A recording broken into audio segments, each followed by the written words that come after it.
Hi friends, Bashas kitchen la இன்னைக்கு நம்ம anniversary special lunch menu recipes பார்க்க போறோம்.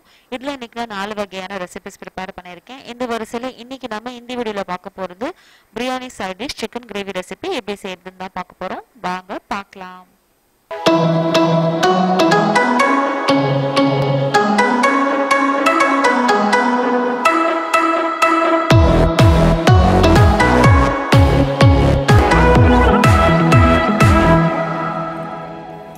Anniversary lunch menu la இன்னைக்கு நாம mutton biryani chicken side dish அதுக்கு அப்புறமா அதோட சேர்த்து ரெண்டு வகையான ஸ்வீட் ரெசிபீஸ் பார்க்க போறோம்.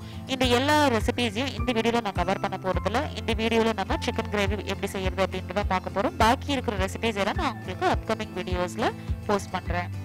So first இந்த biryani side dish chicken gravy செய்யறதுக்கு மேயரோட cast iron skillet ஒன்னு எடுத்துர்க்கேன். இந்த ப்ராடக்ட்டோட ஸ்பெஷாலிட்டி என்ன அப்படினு பாத்தீங்கன்னா இது ஒரு 100% டாக்ஸின் ஃப்ரீயான ப்ராடக்ட். இதுல எந்த கெமிக்கலுமே லெட் கேட்மியம் எதுவுமே கிடையாது. அதே மாதிரி இதுல சிந்தெடிக் அப்புறம் கெமிக்கல் கோட்டிங் இது ரெண்டுமே வந்து இதுல பண்ண கிடையாது.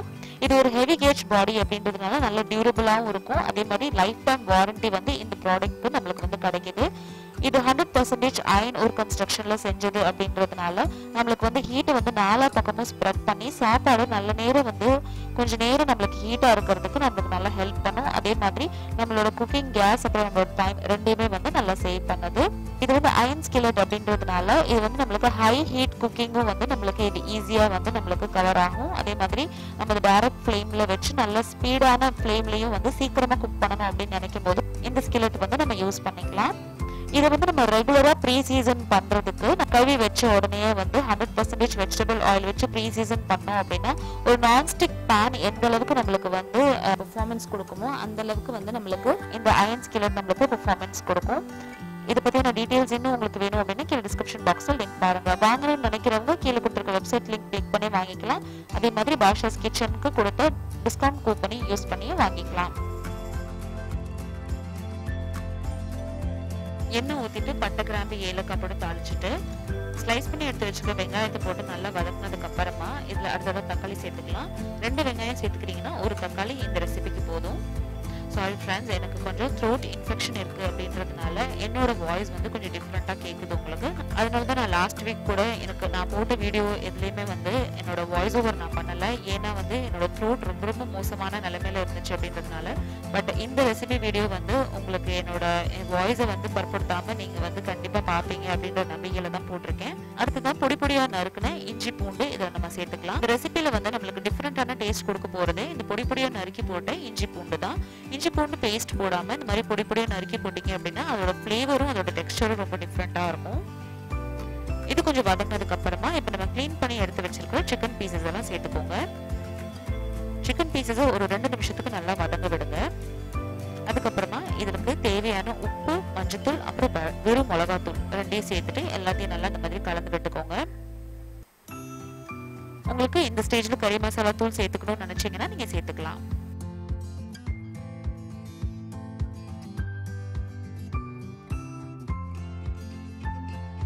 அடுத்ததான் நான் காரத்துக்கு ஏற்ப கொஞ்சமா இதுல மிளகுத்தூள் சேர்த்திருக்கேன்.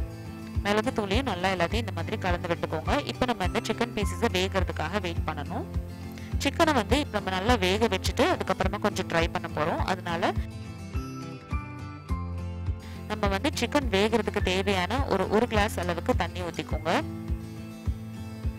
தண்ணி ஊற்றிட்டு லிட் க்ளோஸ் பண்ணி ஒரு 5 to 7 நிமிஷத்துக்கு மூடி வச்சு வேக வச்சிங்கன்னா போதும். இந்த சிக்கன் வந்து ஒரு சூப்பராக வெந்துடும்.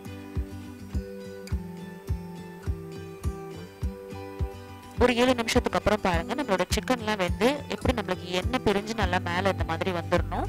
ஸோ இந்த ஸ்டேஜில் நம்ம வந்து ஃப்ளேமை ஆஃப் பண்ணிடலாம். இந்த அயன் பாத்திரத்தில் வந்து நம்மளுக்கு இந்த ஹீட் வந்து நல்லா நம்மளுக்கு மேலே நம்மளுக்கு சிக்கனுக்கு வந்துக்கிட்டே இருக்கு அப்படின்றதுனால நான் உடனே ஃப்ளேம் ஆஃப் பண்ணிட்டேன். ஃப்ளேம் ஆஃப் பண்ணி கூட பாருங்க எப்படி நம்மளுக்கு வந்து சிக்கன் பீசஸில் இருக்கிற அந்த சூடு வந்து நம்மளுக்கு ஸ்ப்ரெட் ஆகிட்டே இருக்குன்னு. கருவேப்பிலை போட்டு இறக்குனீங்க அப்படின்னா நம்மளோட இந்த சிக்கன் செமி கிரேவி ரெசிபி பிரியாணிக்கு பெர்ஃபெக்டான ஒரு சைட் டிஷ் ரெசிபி தயாராகிடுச்சு. இந்த ரெசிபி வீடியோ உங்களுக்கு பிடிச்சிருந்துச்சுன்னா இந்த வீடியோக்கு லைக் கொடுங்க. சேனல் ஃபர்ஸ்ட் டைம் பார்க்குறீங்கன்னா கண்டிப்பாக சப்ஸ்கிரைப் பண்ணுங்க. இதே மாதிரி நான் என்னோட அனிவர்சரிக்கு வேற என்னென்ன ரெசிபிஸ்லாம் ப்ரிப்பேர் பண்ணேன் அப்படின்ற வீடியோஸ் உங்களுக்கு வேணும் அப்படின்னா அப்கமிங் வீடியோஸ்ல பார்க்கறதுக்காக என்னோட சேனலோட கனெக்டடாகவே இருங்க. அடுத்து நம்ம பார்க்க போகிறது புஹாரி ஸ்டைல் மட்டன் பிரியாணி எப்படி செய்யறதுன்னு பார்க்க போகிறோம்.